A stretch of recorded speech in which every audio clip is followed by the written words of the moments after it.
Dr. Ralph Steele. Dr. Ralph Steele is a certified financial manager, CFM, a certified associate project management, CAPM, a board certified professional counselor, BCPC, and a fellow and supervisor, FAPA. He is a former professor of mediation negotiation at the University of Texas at Arlington.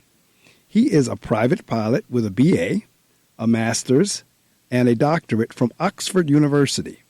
He is an author of 24 books and a former 25. 25 now. All right now. 25 books and a former radio host of The Money Show on WKRA 92.7 FM.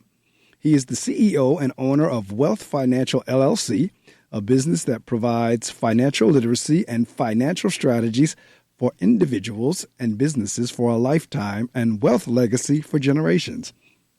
His trademark is W equals me3, which means every human has a right to be wealthy. He is a frequent international speaker. If you or your business needs a financial broker, and we'll talk about this a little as we get to the end of the show, call him at 817-729-0543. He is also a part of the greatest fraternity in the world, which is none other than Alpha Phi Alpha Fraternity Incorporated.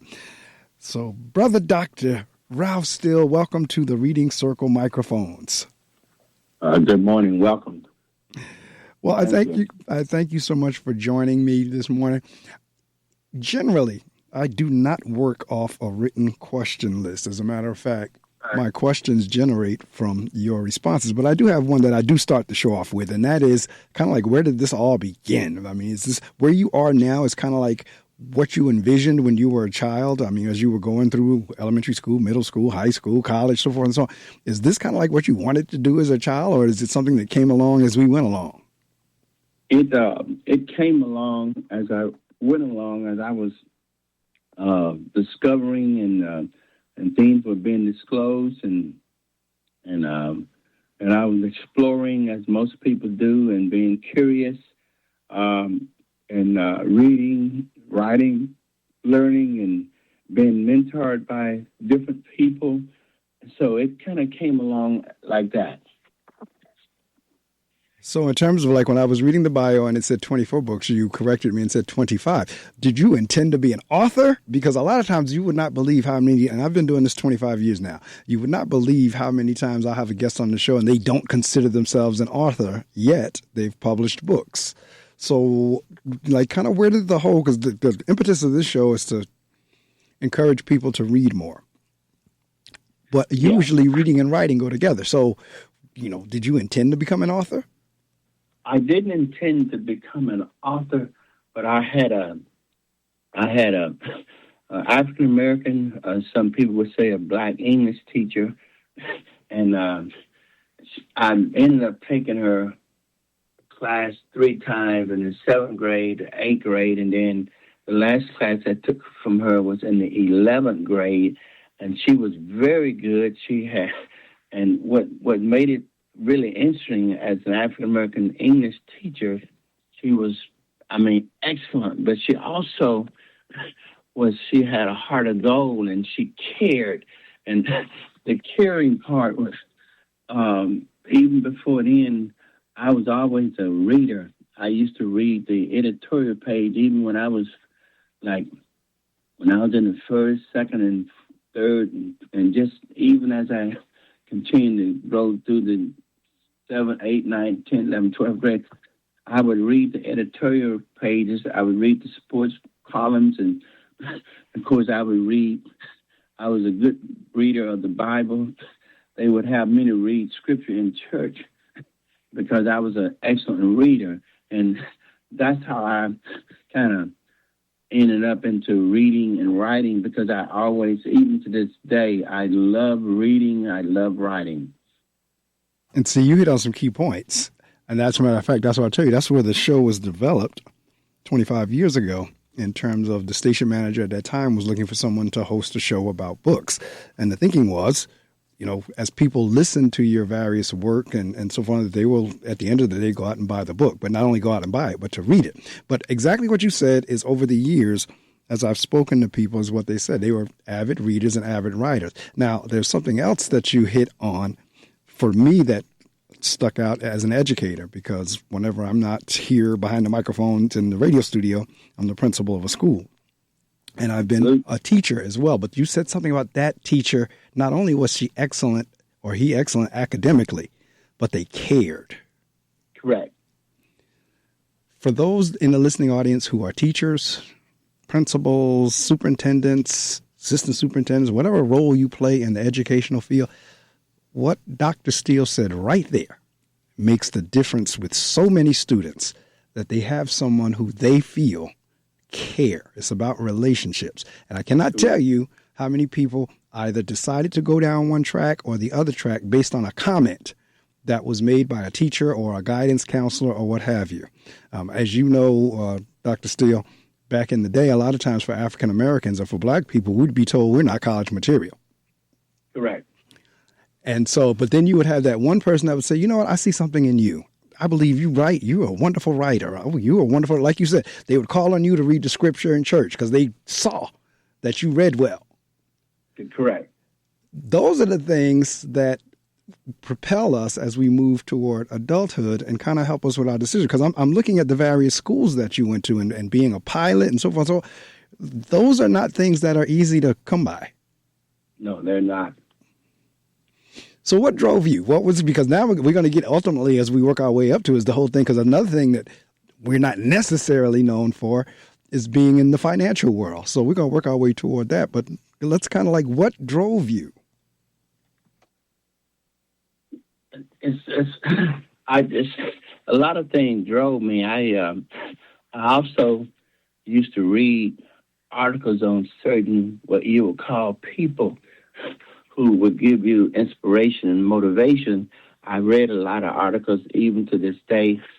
I'm going back and read the book on Martin Luther King, Dr. Martin Luther King, on who's also one of our fraternity brothers. Correct. Where do we go from here? Chaos, our community. And then also I would read articles on, and he's deceased now, but he also was a cousin of mine, but he motivated me to be an athlete as well, and that was none other than Dick Gregory. Oh, all right. Now, yes, Brother Gregory as well. All right.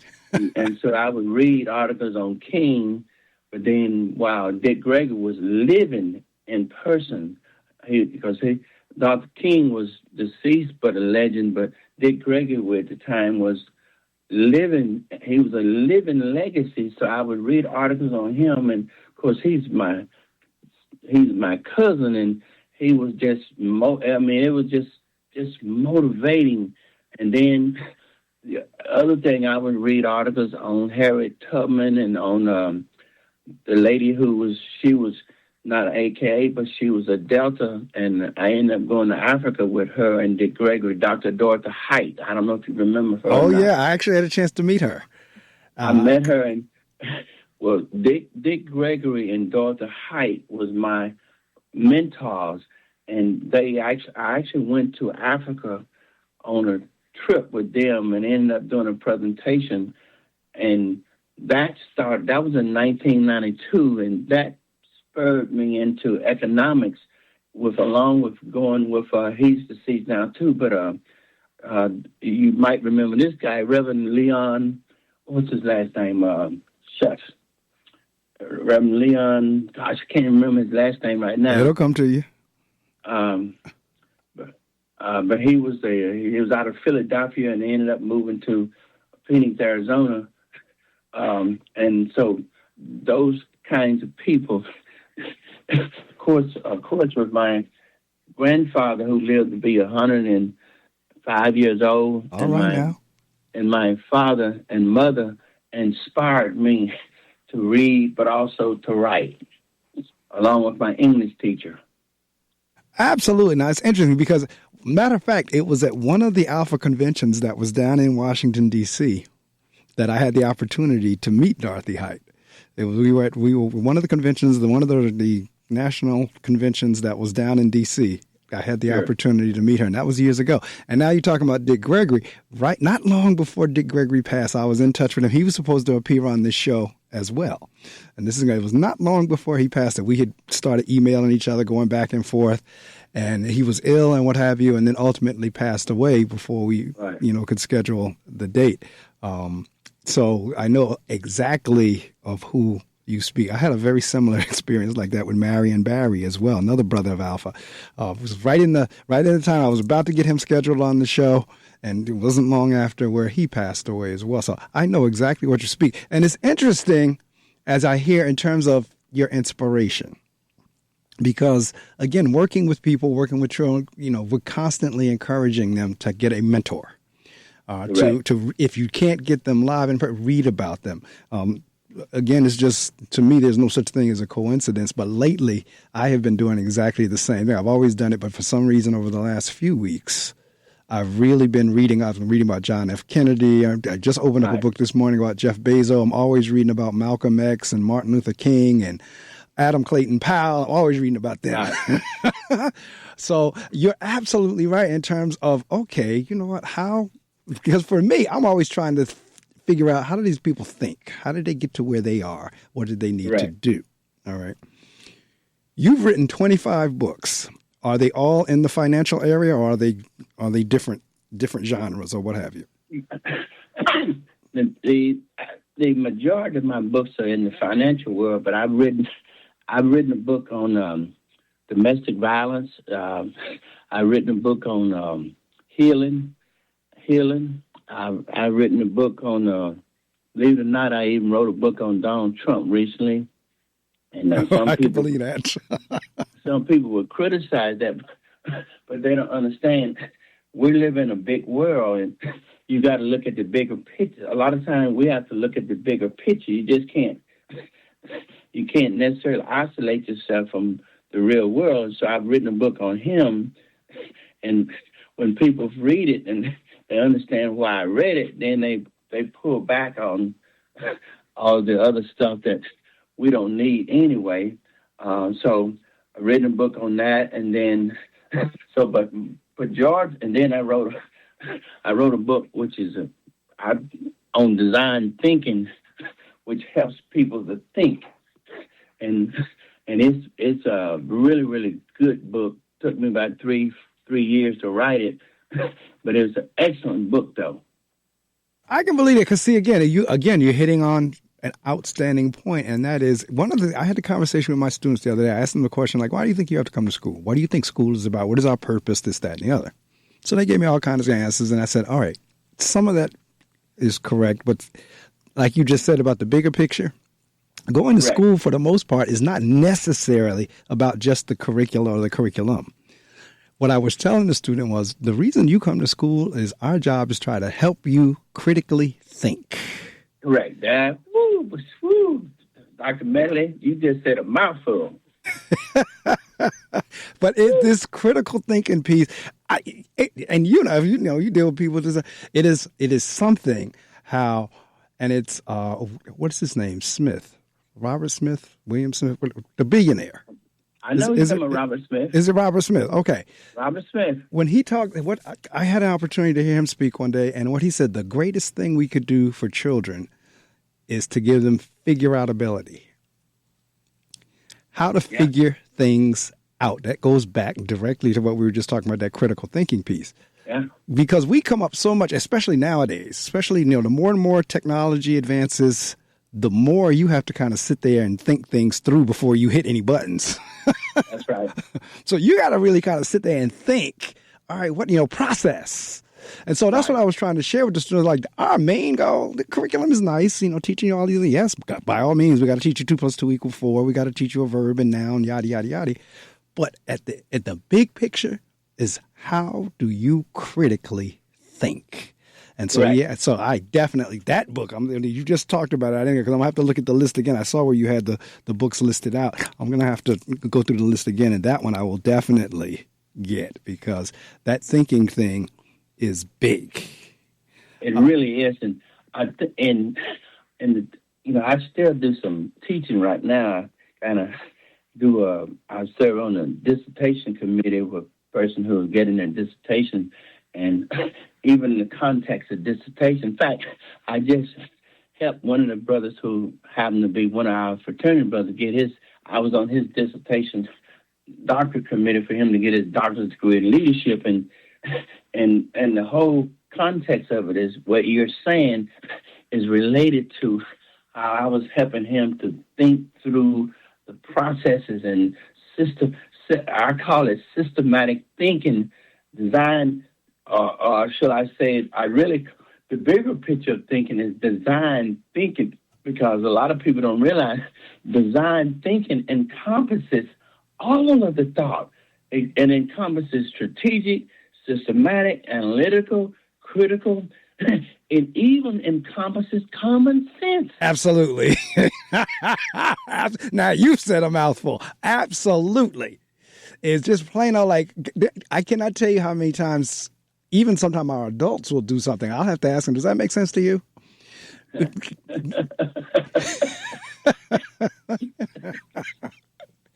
So I pulled up. Matter of fact, I'm glad before the day is out, I'm gonna have that one downloaded, because most I see the Kindle edition, but it's design thinking, and it says this book gives us the very heart and depth of the macro systematic multilinear process for creating an interactive experience of an intellectually mutual partnership conceptually. That was your quote. Dr. Ralph Steele, and we read the bio earlier, but I'm looking at design thinking for university professors, students, corporate, authors, and I see it's you, Ralph Steele's two, Diana Steele and Candace Steele. So Ralph Steele, too, is my son.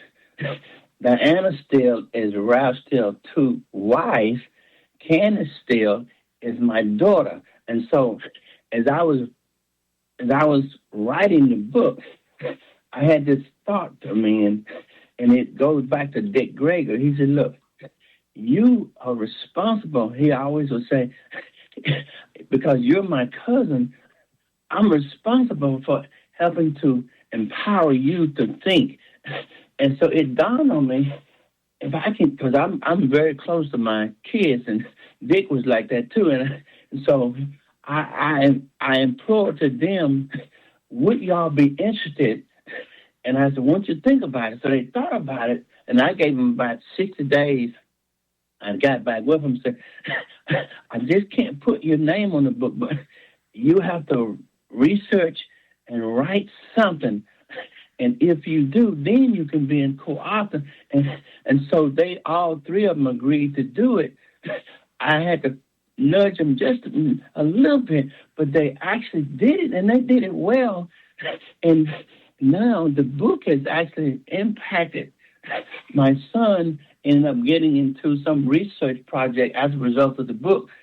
And my daughter's a mortgage banker, and his wife, Diana, works in the business world. So it has impacted them in ways that I didn't even know that it would. Well, that's what, if we do it, I don't know if there's such a thing as right. But having had to conduct some research and everything for the doctorate and all that, I know exactly what you're talking about. It does, as you're researching and thinking and processing, it does change you. There were some things as I was doing my research that even helped my practice as a principal. Some of the stuff that I was studying was like, okay, you know what? I'm finding this out in the research. I need to be doing this in my school. Right. So it does do exactly what you're talking about. I just heard you say, was one of them was in banking as well? The research? No, one of your co-authors was also in finance. Yes. Oh, okay. So where I'm going with this is I find it because, okay, there's a statement you make. It says every human has a right to be wealthy. Now we're going to talk about that, but I'm going to connect in terms of what you do and in terms of the finances and school, because to me, and I know we kind of touch on it every now and again, but the one thing, and I don't know, maybe different districts or around the country, around the world do, but in my district, I know we don't do a lot of it. But the one thing that ought to be taught at a very early age is money and money management and finances and wealth and all, but it's not taught. So where kind of did you again head into that direction? Because I'm not saying, and I don't want to be stereotypical. I don't want to generalize. I'm not saying there are no African Americans in financial management or financial planning, but there's not a lot, just like anything else. There's not a whole lot of us percentage wise. So how did you go off into financial management? So and see, this is how people have to understand how you connect with your family. My grandfather, who lived to be 105 years old, was one of the best money managers that I ever met, and didn't even know it until as I shifted from being a adolescent to about 16, 17 years old. I discovered that my grandfather was one of the best saving. If you gave him any money, whether it be $100, $1,000, or $100,000, that man would actually save and invest a percentage of that money for today and tomorrow, for today and the future. And as I was growing up around him, I kept noticing the man was never broke. He always had something. He always could help other people. And I was trying to figure out, wait a minute.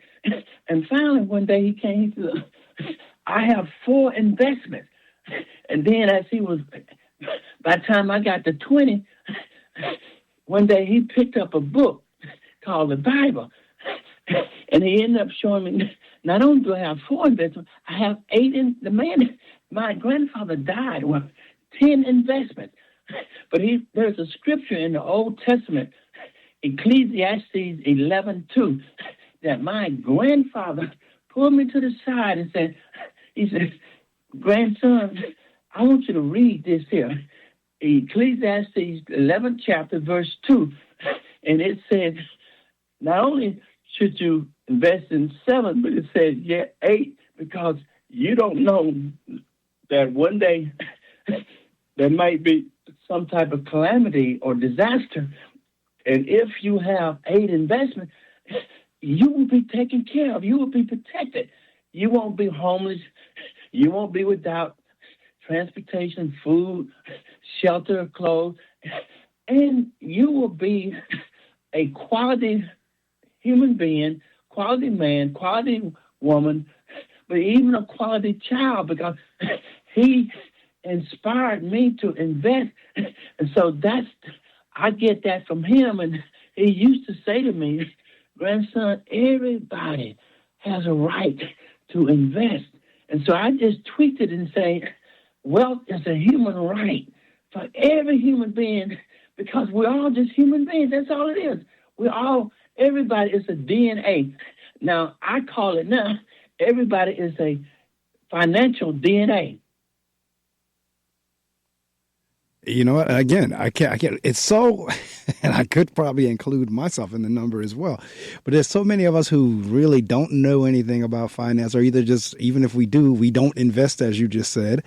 And you know, we really don't, because again, I kind of stick with, you know, our folks in terms of being African American, Black, Negro, whatever you want to call it, whatever name we want to use.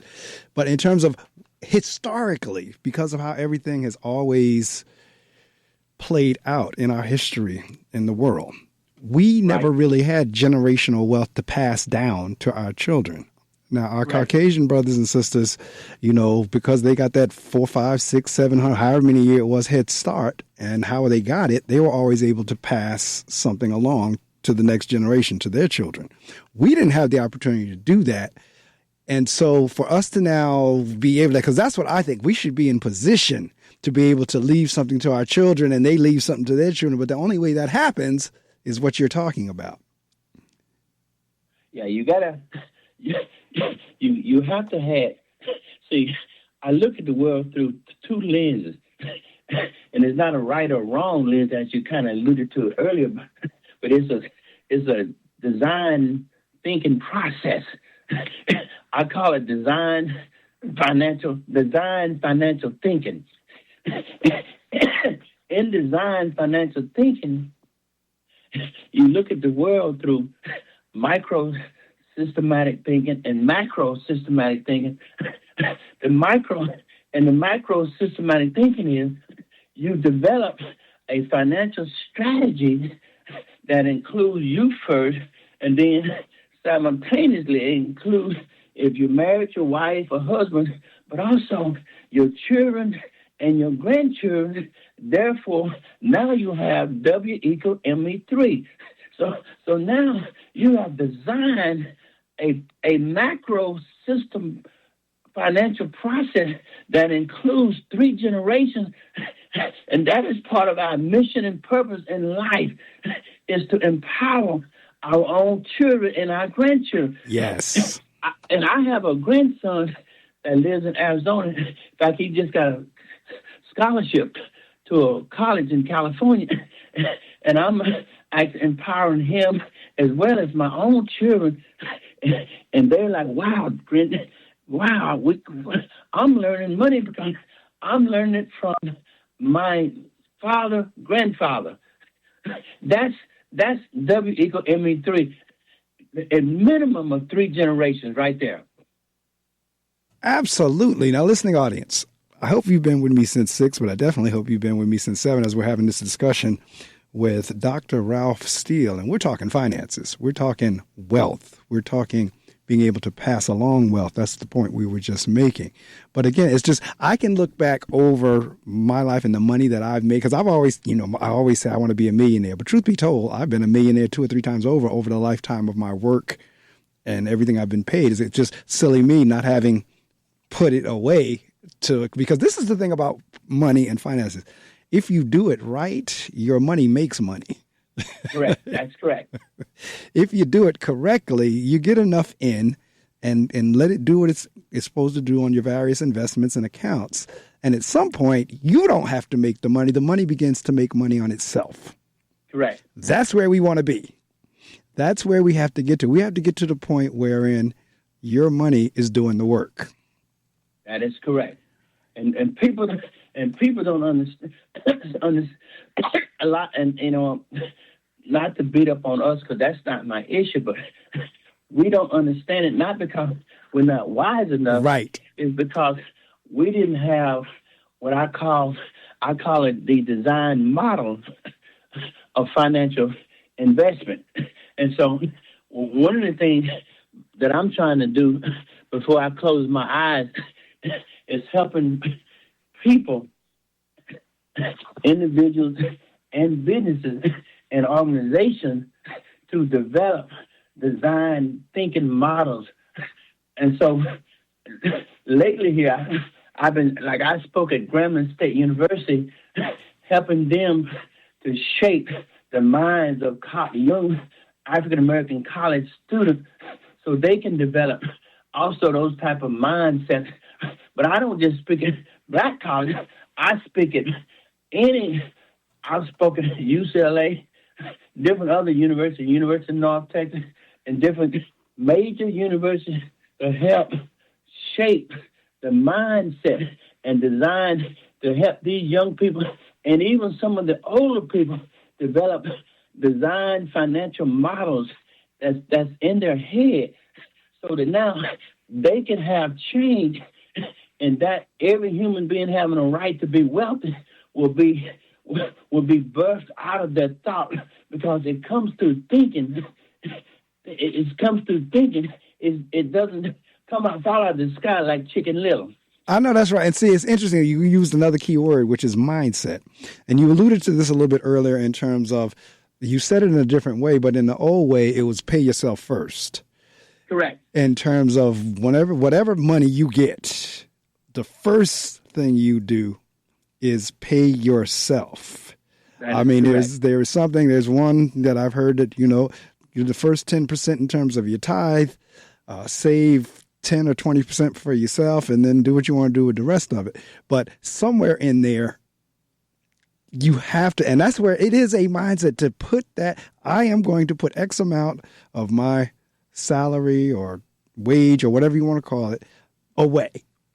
And for a lot of people, that mindset is really hard to do. That's why I was saying, if we started the kindergarten, first or second grade level, really kind of helping kids really kind of get into that mindset so that by the time they get to college, like, oh, this is something I've been doing since I was a kid.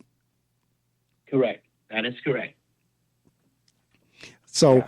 It is like, I remember, and I know you remember this company. At one point, it was called A.L. Williams, and I know they've changed the name of it since I think it's Prime now. But at one point, it was A.L. Williams. I remember the presentation about compound interest. Yeah, I remember. I went to in Atlanta, Georgia. I went to a presentation with A.L. Williams in Atlanta, Georgia. So, but see, I had learned about the compound interest way before I went to the presentation. I learned it from my grandfather. See, there you go. There you go. I mean, I remember again with the A.L. Williams thing, their line was buy term and invest the difference. That was right. That was always their slogan: buy term and invest the difference. And so, that's not my philosophy. That's so real. That was theirs. That's right. Just so we're clear on the reading service, that's not my philosophy. Yeah, that's right. I'm glad you, because that was their slogan whenever you had those presentations. So thank you for clearing that up. Absolutely right. I mean, because that was their thing. But again, basically you're talking about your grandfather. See, this is an interesting thing about prior generations, and we're to the point now where we're almost in a cashless society, and we have everybody in debt with these credit cards, because that's another piece of financial management is your debt load in terms of your credit card, so forth and so on. But there was a time where we wouldn't do anything unless it was in cash. I mean, the stores had layaway. Like you didn't like. I remember I don't even know if my father owned a credit card, and if he did, he didn't use it. Everything was done in cash, and if you couldn't afford it at that particular moment, the stores had layaway where you can pay on it, and when it was done, then you would get your merchandise. I remember as a kid. Can I say something? Yes, please. One of the worst things that the corporate stores did bad was to get rid of layaway, and I'm going to tell you why. Layaway was one of the best processes, the financial processes that taught not only people of African descent, but American people in general, the whole American society, how to invest. Because if you had a layaway, it taught that you had to save up enough money to pay on something that you didn't own. And it also taught you not to just go get a credit card. Correct. But it taught you how to basically say, wait a minute, I'm going to take $20 and I'm going to put on this layaway. I'm going to take $100 and put on this layaway so that I will own it and I won't go into debt. I'll actually pay the debt as I go. Correct. So in the short and long term, I'm actually financially better off. Correct. And I really hate that we don't have layaway anymore, because it helped. It was one of the best tools that helped people of African descent to thrust out of what I would call blind poverty into the sight of wealth. Because now it taught you, and it really taught you a system of investing and owning, because whatever you saved up to buy, you owned it once you paid it off. Correct. And I hate they got away with layaway, but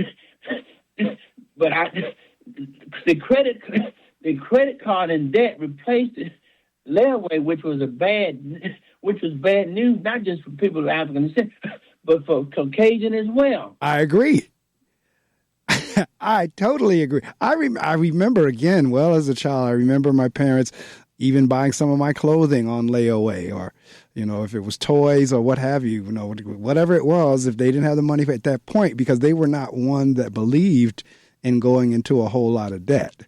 Correct. And so I agree with you with the layaway. It did create a discipline. Instead of doing it the way we do it now, where you get the thing and then have to pay later, you didn't get the thing until you paid. Correct. And that gave you something to look for. It not only it gave you something to look for, but it gave you a sense of financial hope, because you can see ownership through that. You can understand what I call buying and purchasing power, because even if it was for something small, it didn't matter. If you own something, it gave you a sense of dignity, value, and worth because you owned it. That is absolutely correct. And again, so in terms of, all right, let's see, because before our 20 or 30 minutes we have left is up, for beginners, for somebody, what are the strategies? A couple of things. There's of course the child and the young person or the teenager. But then there are those who might be old and still are financially messed up. What strategies or advice do you have for them? Well, so what I do with people, I'm going to give you a quick story. In 2007, I was doing a workshop at a church, at a Black Baptist church in Waco, Texas. In fact, the name of the church is Second Baptist Church. And I never forget the pastor, Dr. Nakia Davis, great brother. Anyway, he was doing a spiritual workshop, and he asked me to do a financial piece along with it. This is crazy. When I got up to do my financial piece, I was only supposed to speak one hour. Well, they had about 6 other pastors who they was on the program.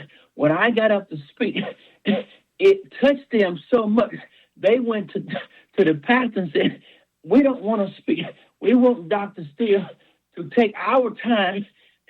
So I took 300 people.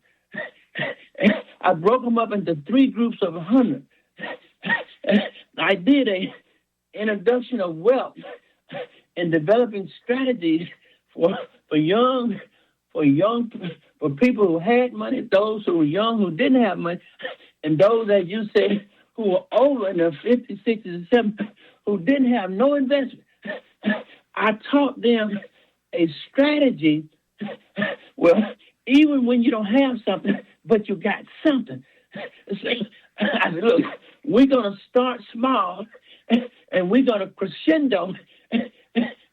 I started them out with $10, $20, $50, and I grew that money. Today, there was a couple there, both were married, 25 years, never invested a cent in their life. 10 years later, today they have over $300,000, starting with $10 investment, Brother Mark, because they had never invested a day in their life, but they listened to I call it design financial thinking and design financial models that I developed for them. I developed a financial model for all 300 persons. Each one was totally different because you have to customize a design financial model for each individual based on everybody's level, everybody's thinking, and the amount of money that they have access to them. And so as a result of that, all of those people got no less than $100,000 today because of that. And see, what you said there is critical in terms of you got to start somewhere, whether it's $10, $20, $100, whatever, but you have to do it consistently. It can't. Correct. It cannot be. Okay, I'll put my $100 in this month, and then next month, no, I ain't put it in, and so forth. No, you can't do that. It can't be that. It has to be because that's where we get to that point where I was talking earlier. You get to a point where now your money begins to make money for you, and it's just sitting there. But if you never put it in or you never invest, it can't work and grow. And that's where That's correct. we get really messed up is we don't stay consistent with it. We feel because if you get in that habit of literally paying yourself first, it's almost as if, and now with direct deposit and everything, it's even easier. See, one of the design financial models and strategies is for people who never done anything, you help them. So if you try to get them to invest too much in the beginning, you're going to sabotage their whole. So when you start small with them, then you, over time, you can shift from starting with 10 to potentially 30, 10. What I used to do with people, I start them at 10, move them to 11, then 12%, then I move them to 15%. And as they see their money grows, as they increase the percentage of investment, now you develop a addictive design thinking, design financial strategy in their mind. So you actually change their mindset as their percentages increase on a small level, because now they can envision, they can see the vision of helping themselves. So if you start them too big, it doesn't work like that. Correct. And you know that whole, it is something about that vision. It is something about seeing the account grow that encourages you to keep putting in it. And that's how I've helped people. 3 months, we got 10%, and then after the fourth month, I said, let's go to 11%. 6 months, let's go to 12%. A year, let's go to 13%. And as the money grows, they say, oh my, I had a man said, oh, Dr. Steele, this is great. He was afraid. Initially, he said he didn't want to do it. And he said, I didn't want to fight you, but you look like you was too smart to fight. But he said, but I did it, and I'm so glad I did it. And now this man has over $150,000 to come, but he started with $10, just $10, and it grew to $50. And in 3 years, it grew to $150. So now he invests almost $1,500 a month every month. But he didn't start with $1,500. He started with $10. He started with $10. Now, are there any particular types of investments or types of accounts that are better than others, or some are more lucrative than others, or so somebody that has no clue about finances, how do they know what accounts or what to invest in? So I don't tell people to buy term and invest away. That's to me is fatal. What I do with people is I get people to invest in either a whole life policy, because it builds two things. Number one, it builds a cash. You have an actual cash value, but you also have a face. So you're developing a cash value and a face value. That's correct. A face value would be like $100,000. Now you don't have the cash value of $100,000, but if something happened to you, your family would get that $100,000. Correct. Now the cash value grows over time based on the interest rate, what is called compounded interest, which is based on what is called the rule of 70. The rule of 72. That's right. And so I start them out with the whole life policy, or I start them out with what you call a IUL, an Index Universal Life, which is also has a whole value, cash value, and a face value. The other thing I start some people off with a Roth IRA. Also start people off with what you call a SEP, a simplified employment plan. Some people start off with a 401k. So some people I start with what you call a 10 pay whole life, which means you pay it for 10 years, and after 10 years, it'll pay itself. It'll grow itself. You don't have to do anything. Also start, now, people who have lots of money, I start them off with what you call a guaranteed lifetime income. You start out, and it will pay you money forever until you die, and it'll pay your offspring money if you go early as well. And it has a long-term care policy rider on it. So what I do is I help people develop strategies based on their money, their age, and the years that they have invested or not invested. So you have to help people develop strategies based on their own individual circumstance. Also, I don't just help individuals invest. I help African American and white Caucasian business owners how to invest as well, and how to restructure sometimes. Like I had a brother who owned 12 companies. He was barely invested, so I had to help him restructure.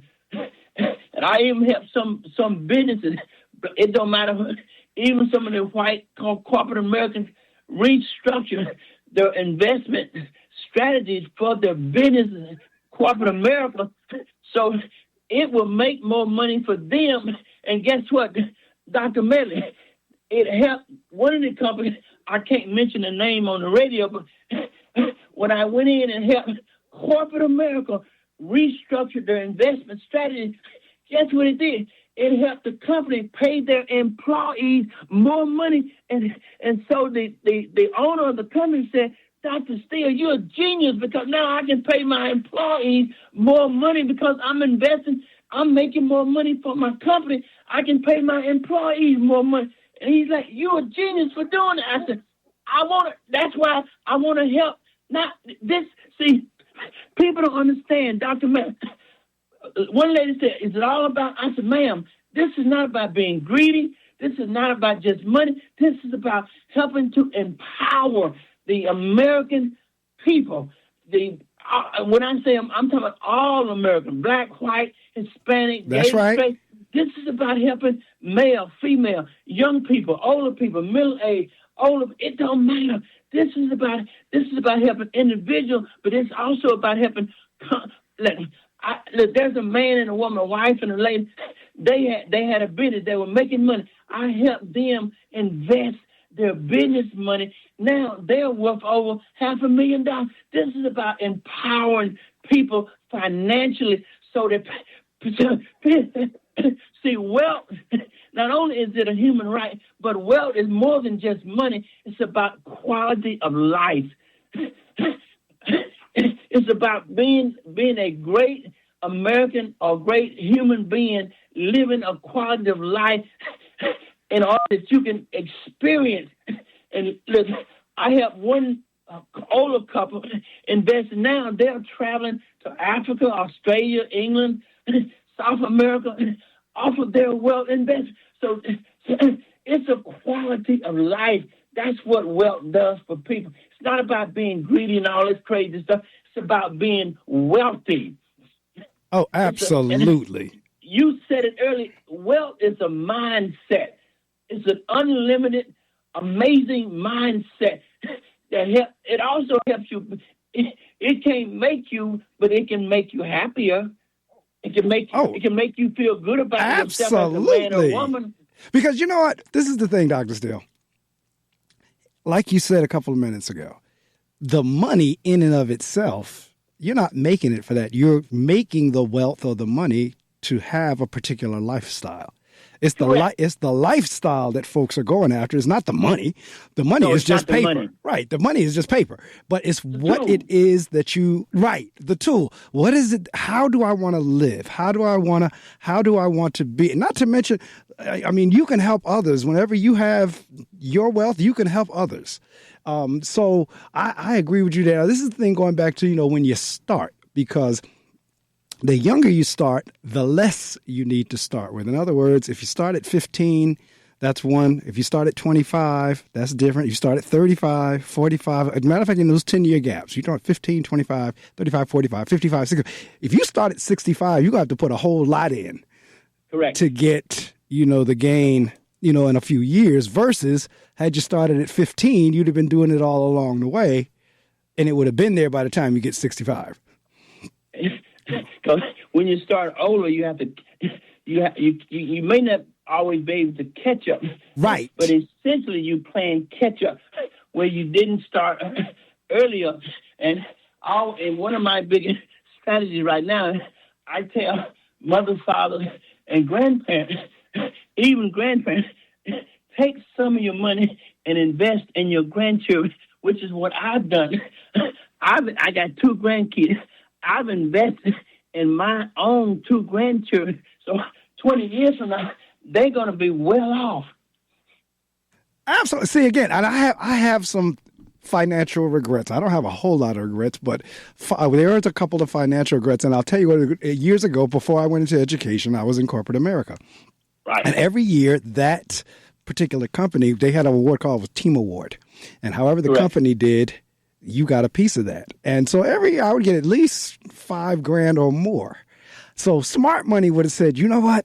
That's extra and on top of your salary. Right. Just pretend like you didn't get that and sock that away. Correct. So if I'd have done $5,000, for 3 or 4 or 5 years or whatever it was, and just let that sit, by now I would not have to work. Right. I'd have had that $1 million or $2 million or what have you over that 20, 25 year period of time that it just sat there, because it would, like I said, it would work for itself. It would grow for itself. And you're right. It is about the lifestyle, and wealth is a mindset, because I'm a firm believer, and the listening audience knows I'm a firm believer in the power of words. So if Correct. You are telling yourself or talking to yourself and you're always talking lack, you're always talking poverty, you're always talking about poor me, you're always talking, then you know what? That's what you're going to have. That's what you're going to be. But if you do start thinking in terms of wealth, even if it is whatever it is, a few $100s or whatever, it begins to increase. Well, see, I have a term, I call it your financial star. There you go. YFS, your financial star. What does that mean? This is one of the strategies that help young people, middle-aged people, young adults, and also even older people in their 50s, 70s, 80s. I said, what is your financial star? What do you want to be from right now to 1 to 5 to 10 to 20 years from now? That's your financial star. And I've actually helped a lot of people develop strategies based on their financial star. All your financial star is a wealth strategy that take you from nothing to an amazing amount of wealth, because it's based on what your goals and what your goals are and where you want to be 5, 10, 20 years from now. And once I understand what your goals are, now I help you develop your financial star. So as you look into the sky, you don't just see the bright white light. You see, I call it the green light. I know that's right. You understand? The green light is money making money, and as you go along, the green light gets greener and greener and greener. So now your financial star becomes brighter and brighter and brighter and greener and greener and greener. And now your wealth mindset develops greater. And your design thinking about money and wealth becomes bigger and greater and larger. You'll never look back, because as much as you can see your financial star, everything about you changes. your hope, your lifestyle, your thinking. You even become in love with yourself, not in an egotistical way, but in a healthy, wholesome way. And not only that, it also helps you to heal and feel good about yourself, because God wants us all to feel good about ourselves anyway. I know that's right. That's absolutely spot on. That's absolutely right. And you know, it's interesting because you were talking a couple of minutes ago about black, white, or whatever. At the end of the day, it's not black, white, yellow, blue. It's green. That's at the end of the day, green is green regardless of what color you are. And that's my whole philosophy right there. Yes, I'm pro-black, I'm pro-African, but I'm also pro-white. Yeah. I'm pro-Hispanic. That's right. I'm pro-Muslim. That's right. I'm pro-gay. I'm pro any human being. I'm pro to help any human being because everybody deserves to be wealthy. Every human being. Those listeners out there, if you listen to me, every human being deserves the right to be wealthy and healthy. Period. I know that's right. I'm going to shift gears on you a little bit only because we're coming down to the close of the show, but I am an AV geek, and I see you have a private license pilot, a private pilot license. Talk to me a little bit about that before I get ready to allow you to promote. What was that like for you getting your pilot's license? I was in college. I went to college. See, I went to 3 colleges at one time. I was going to Concordia University in Seward, Nebraska. I was going to the University of Nebraska at Lincoln.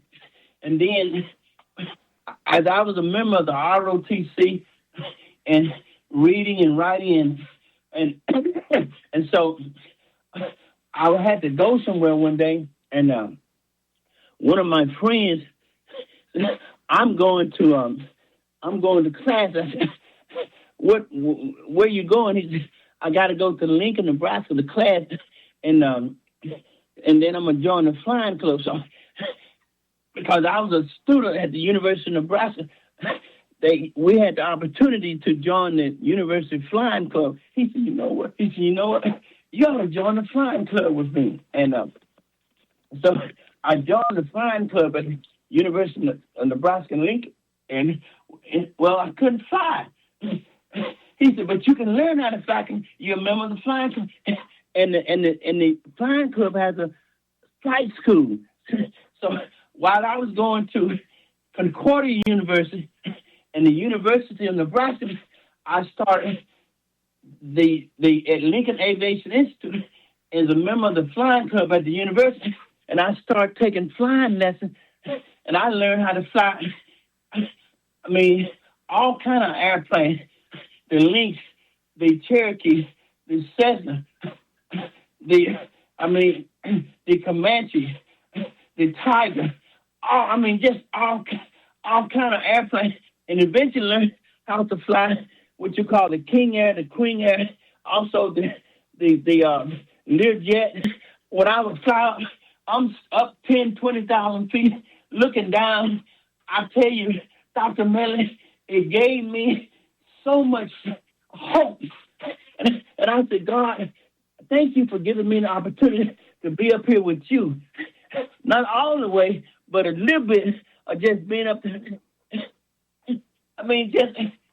And I tell you, I did something crazy one day. And this man who was basically a millionaire, but he was keeping money. This is a true story. He was keeping money in a safe at home. And his wife kept telling him, if this house burned down, we're gonna be homeless. And so one day I told him, I said, get a sack and put about $10,000 in the sack, and you're gonna go flying with me. He thought I was crazy. And his wife called me up. She said, I'm calling you, but I don't want you to tell my husband I'm talking to you. He said, I want you to get him to get some of this money out of here. Cause if he died and the house catches fire, I don't want to be broke. And so I got him to take a sack, and he went flying with me one day. And I said, what happens if we lose all this money in the air? He said, we wouldn't be able to find it, would we? I said, then if your house burned down, you won't be able to find it either. And I said, when we land this plane, we going to my office and we're going to invest at least 50% of this money. When we got on the ground and we got to the office, he invested 80% of his money. He brought his wife there, and she looked at me. She was smiling, and she said, Dr. Steele, I owe you. I said, no, you don't owe me anything. But she said, yes, I do, because I was afraid we were going to be homeless. She took me to the country club and bought me the biggest steak in the country club because I taught her and her husband how to take money. Dr. Miller, I'm not talking about no thousands of dollars. I'm talking about $10 million out of a safe and invest 80% of that into a guaranteed lifetime annuity. And that money went from $8 million to actually to about $70 million in about 10, 20 years. And we are friends to this day. I know that's right. Because of that situation. I know that's right. Well, I tell you what, like you were talking about your experience in the school, I had the flying club. I would have loved that. Actually, I passed up an opportunity because I was in the Air National Guard and we had a flight school right outside of McGuire Air Force Base, and I had the opportunity and I didn't do it. And that's another regret. I have very few regrets, but that was one of them as well. But I am a true AV geek. I'm on the simulator all the time. I fly on the flight center all the time. I've actually flown a Cessna. That I've flown. I went up on a 150. 150. I think that's what it was because I went. A 182. I'm not sure, to tell you the truth. I'm not sure if it's a 182 or a 150, but it was a Cessna. I went up. It was one of these promo flights. They were trying to get you to enroll in the flight school. So right. the instructor took me up, and I got a chance to fly around the area and everything, and then come back and landed at Teterboro Airport. And so I have flown. I've been in the simulator. I've been in the planes when I was in the Air Force. I've actually been in it, but did not obtain the license. So that's why I asked. But I tell you what, we are down to the part in the show where I allow you to promote. In other words, anything you want to promote or anybody you want to shout out, you can do that. The only thing you cannot do at this point is say a price. You cannot say, interestingly enough, we're talking about finances, but you cannot say a dollar amount for your services or your books or whatever. But you can point people to how they can get to you, and then you all can negotiate and do your mediations, as folks give you a call. But I have thoroughly enjoyed talking to you, Frat. Because like I said, he is in the greatest fraternity in the world, the coldest and the oldest, 1906. Oh, I know that's right. That old gold and black, that black and old gold. Whenever I saw, when you sent me the bio picture and I saw you in the jacket and everything, I was all right now. So in any event, like I said, I'm going to turn the mic off. You have the opportunity to promote, like I said, your website, telephone numbers, any book signings you're doing, the titles of your book, anything you want to promote for the next few minutes. I'm turning the mic off, and you have the opportunity to do that, and then we are out. Well, first of all, I want to thank Dr. Marc Medley for having me on the show today on the Reading Circle, and I just thank you. Also, I thank him for being my fraternity brother and Alpha Phi fraternity as well. And my website is www.wealththinktank.org. www.wealththinktank.org. And, of course, my telephone number is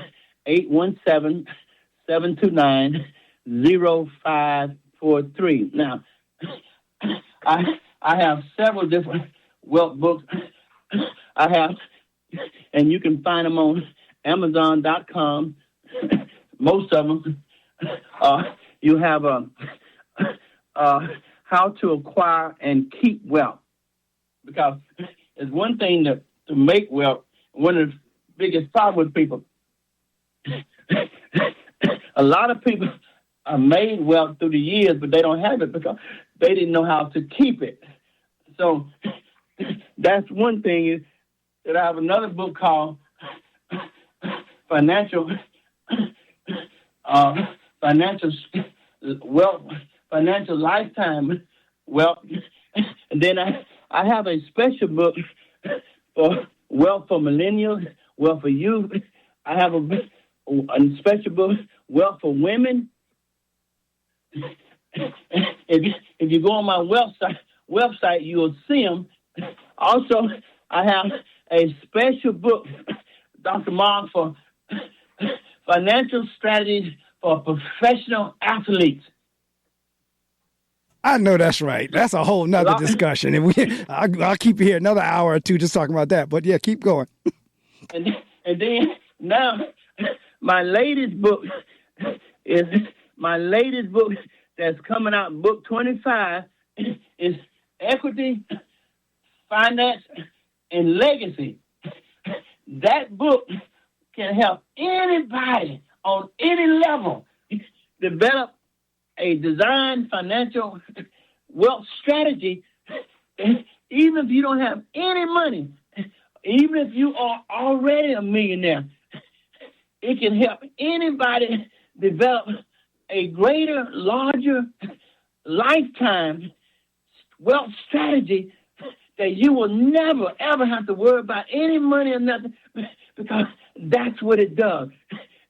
It can start you from $10 right now and take you into $1 million strategy if you follow the strategy and develop the wealth mindset. Because really, money, it's not about money as we talked about earlier. It's about it's a design financial wealth strategy mindset. That's what the real is. How do you think about money? What strategy that you're going to have? And you start off with a micro strategy, which is small, and you evolve to a macro strategy, which is large. And that way you end up with your YFS, which is your financial star. Gets greener and greener and greener. And before you realize anything, you'll be doing like the lady did, picking up the telephone, calling me and said, Dr. Steele, I was fearful. I was afraid. I didn't know what to do. I didn't know anything about wealth. I had a little bit of money, but look at me now. And I was saying, you know what? Thank you, God. Thank you, ma'am. Thank you, sir. Thank you to this older couple. Thank you to this rich couple. Thank you, this white couple. Thank you for this black couple. It doesn't matter. Thank you, young man, young woman. Look, I have a young 16-year-old boy that has $100,000 because he came to my financial literacy class and he started studying. And he said to me, Dr. Steele, I'm getting it. I'm learning something from you. And he sit down. We developed at 16 years old a wealth strategy. And this young man, and this is a young African American. It don't matter, but he just happened to be. This boy is over $100,000 because he sit down and develop. I helped guide him on developing his YFS, his financial star. In other words, his design wealth strategy, and so we all can do it. Nobody can be left out of the wealth. Nobody. So again, go on to www.wealththinktank.org. My number again is 817-729-0543. Everything, Finance, Legacy. Book number 25. How to acquire and keep wealth. Young people, I got books for you. Young men, young youth, millennials, the professional athlete out there. I got a book for you so you can, when you sign your contract, listen, even the entertainers, Mark, for people who come into money, if you have an accident, or automobile, or any kind of wealth that you come into, you sell a home, I have a strategy just for you. And you can get started. And before you know anything, you will be I'm looking at my financial star. I'm looking at it. it is getting brighter and greener. And thanks be to God. Hope, as Jesse Jackson used to say, keep hope alive. I know that's right. So I thank you for rising early to join me this morning. It has been an enlightening, an insightful conversation, and more folks really do need to know about wealth, because I agree with you. All of us have a right to be wealthy. Correct. All right. So I do record the show. I put them up on my YouTube channel. I will send you the links, and then you can share them however you'd like. Thank you very much. Have a wonderfully blessed day. 06, my brother. 06. All right. Thank you, Dr. Miller. Thank you, Dr. Steele. God bless you. Have a great day. Thank you. You too. All right. All right.